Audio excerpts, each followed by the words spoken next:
बहुत से लोग समझते हैं कि उन्हें शिकस्त दुश्मन ने दी, लेकिन सच ये है कि सबसे खतरनाक दुश्मन वो है जो अंदर छुपा हुआ है। वो दुश्मन जो दुआ के दौरान भी साथ होता है, इबादत में भी छुप कर बैठा होता है और बरकत के दरवाजे पर ताला लगा देता है। यीशु ने कहा, जो गुनाह करता है वो गुनाह का गुलाम है, और जब तक गुलामी टूटे ना आजादी आ नहीं सकती। आज हम देखेंगे कि खुफिया गुनाह कैसे एक मुकद्दस कौम को शिकस्त देता है और खुदा उसे दोबारा कैसे बहाल करता है। खुदावंद यीशु मसीह में आप सबकी सलामती चाहता हूँ। आज का बाइबल स्टडी एक ऐसा रूहानी आईना है जिसमें हम सब को खुद को देखने की जरूरत है। इन्वान है अंदरूनी दुश्मन, छुपा हुआ गुनाह जो शिकस्त लाता है। ये वो दुश्मन है जो हमसे बात नहीं करता लेकिन हमारी तकदीर बदल देता है। बनी इसराइल ने यरू में दीवारें गिरा दी, मगर आई में एक ऐसा गुनाह उनकी बड़ी शिकस्त बन गया। आइए देखिए क्यों। जब यरू की दीवारें गिरी तो बनी इसराइल ने बड़ी फतह देखी, मगर इसी फतह के बाद इन्हें एक छोटे से शहर आई में शिकस्त हुई। ये शिकस्त दुश्मन के हाथों नहीं बल्कि अपने ही गुनाह के हाथों से हुई। ये सबक हमें सिखाता है कि असल दुश्मन बाहर नहीं बल्कि अंदर होता है। वो गुनाह जो हम छुपाते हैं वही हमारी बरकत छीन लेता है। पहला नुक्ता आज की बाइबल स्टडी का है, शिकस्त की वजह खुफिया नाफरमानी। वो नाफरमानी जो हम छुप के करते हैं, वो नाफरमानी जिसको हम समझते हैं कि ये किसी को नहीं पता चलेगा। यीशुआ की किताब उसके 7वें बाब में पहली 11 आयतों में बड़ी अहम बातें लिखी हैं कि खुदा ने कहा, इसराइलियों ने गुनाह किया है, तो चोरी की है, रियाकारी की है और अहद को तोड़ा है। हनान ने जब यरू में ममनून चीजें देखी तो लिखा है कि उसने कहा कि मैंने देखा और मेरा दिल ललचाया। हर गुनाह के लिए 3 चीजें होती हैं, 3 रास्ते होते हैं, 3 कदम हैं जो आज भी हर गुनाह का रास्ता है। पहला, देखना। जब हम देखते हैं किसी के पास अच्छी चीज है, अच्छा मोबाइल है या कोई भी अच्छी चीज है, तो हमारा दूसरा नुक्ता दिल ललचाता है। दिल में डिजायर पैदा होती है, डिजायर ग्रो होती है। और तीसरा वो लेने का अमल होता है कि भाई मैं किसी तरह इसको ले लूं, हासिल कर लूं। ये खुफिया गुनाह हमेशा खुले शिकस्त का सबब बनते हैं। दूसरा नुक्ता है मायूसी और मुसीबत। यीशुआ की किताब 7वें बाब की 6 ता 9वीं आयत में लिखा है, यीशुआ जमीन पर गिर गया और खुदा से फरियाद की, ऐ खुदावन तूने हमें यरदन के पार क्यों लाया। ये शिकवा दरअसल दिखाता है कि यीशुआ खुदा के नाम की इज्जत के लिए फिक्रमंद था।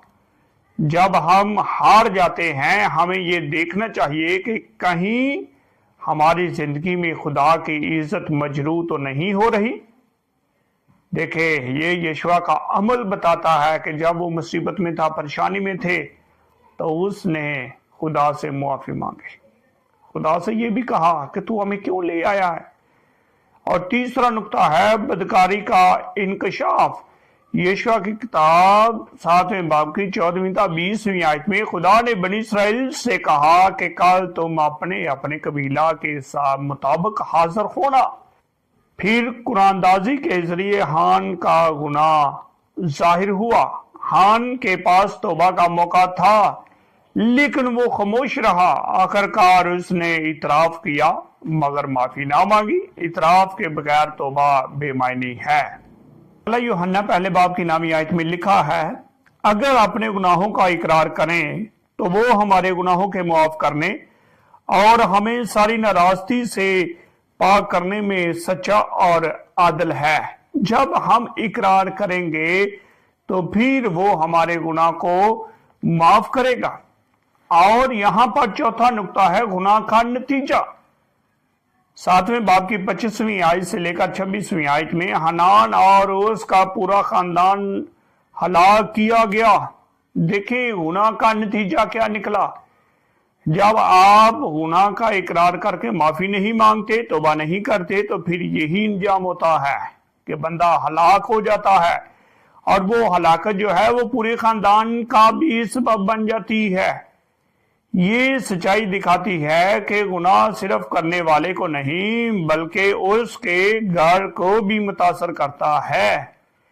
देखे, लेकिन जब गुनाह को दूर किया गया, यीशुआ की किताब 7वें बाब की 26वीं आयत बताती है, तब खुदा का कहर ठंडा हो गया, घराना खानदान खत्म हो गया, गुनाह का सफाया हो गया, क्योंकि खुदा की आंख पाक है और वो गुनाह को देख नहीं सकती।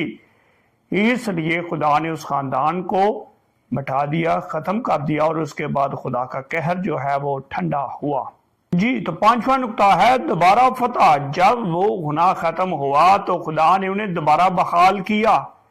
जब गुनाह की सफाई हो गई तो खुदा दोबारा से बहाल करता है। 8वें बाब में लिखा है, खुदा ने दोबारा कहा, डर मत, मैं तुझे आई पर फतह दूंगा। ये याद दिलाता है कि जब गुनाह मिट जाता है तो फजल लौट आता है। यीशुआ ने खुदा की नई हदायत पर अमल किया और इसराइल के लिए एक बार फिर कामयाबी पाई। हालेलुया। जब देखे आप इकरार करते हैं तो खुदा आपको बहाल करता है। इमसाल की किताब में लिखा है कि अगर कोई इकरार करता है, अपने गुनाह को तर्क करता है, छोड़ देता है, तो खुदा उसको बहाल कर देता है। तो नतीजा और इतलाक जो निकलता है, हनान और राहब दोनों यरू के साथ जुड़े थे। राहब ने ईमान के जरिए निजात पाई, हनान ने लालच के जरिए हलाकत पाई। हम भी रोज ये इंतखाब करते हैं, क्या हम ईमान से चलेंगे या ख्वाहिशात के पीछे जाएंगे। अमली सबक है यहाँ पर, खुफिया गुनाह कभी भी खुफिया नहीं रहता, वो हमेशा नतीजा देता है। आप जितना मर्जी छुप के गुनाह कर लें, लेकिन वो एक दिन क्या होता है, उसका आउटपुट जरूर निकलता है। खुदा की बरकत नाफरमान दिल में कायम नहीं रहती। तीसरा है, सच्ची तौबा बरकत और बहाली का दरवाजा खोलती है। नंबर 4 पर है, अंदरूनी दुश्मन को मारो ताकि बैरूनी दुश्मन पर फतह पा सको। ऐ खुदावंद, अगर मेरे अंदर कोई छुपा हुआ गुनाह है तो उसे जाहिर कर, मुझे हनान की तरह नहीं बल्कि राहब की तरह बना दे, जो ईमान से तो तेरी पनाह में आई, तो मेरी जिंदगी, तो मेरे खानदान और मेरी खिदमत में कोई ऐसी चीज ना हो जो तो तेरी बरकत को रोके। यीशु के नाम से आमीन। यकीनन मेरी अजीज कलीसिया, आपने इस बाइबल स्टडी गाइड से बरकत पाई है। इस बरकत को अपने तक महदूद नहीं रखना, दूसरे लोगों के साथ शेयर करें ताकि हर कोई अपने अंदर छुपे हुए उस गुनाह को शिकस्त दे सके। मिलते हैं एक नई बाइबल स्टडी गाइड के साथ, तब तक के लिए खुदा हम सबों को बड़ी बरकत दे। आमीन सुम आमीन रब्बुल आलमीन।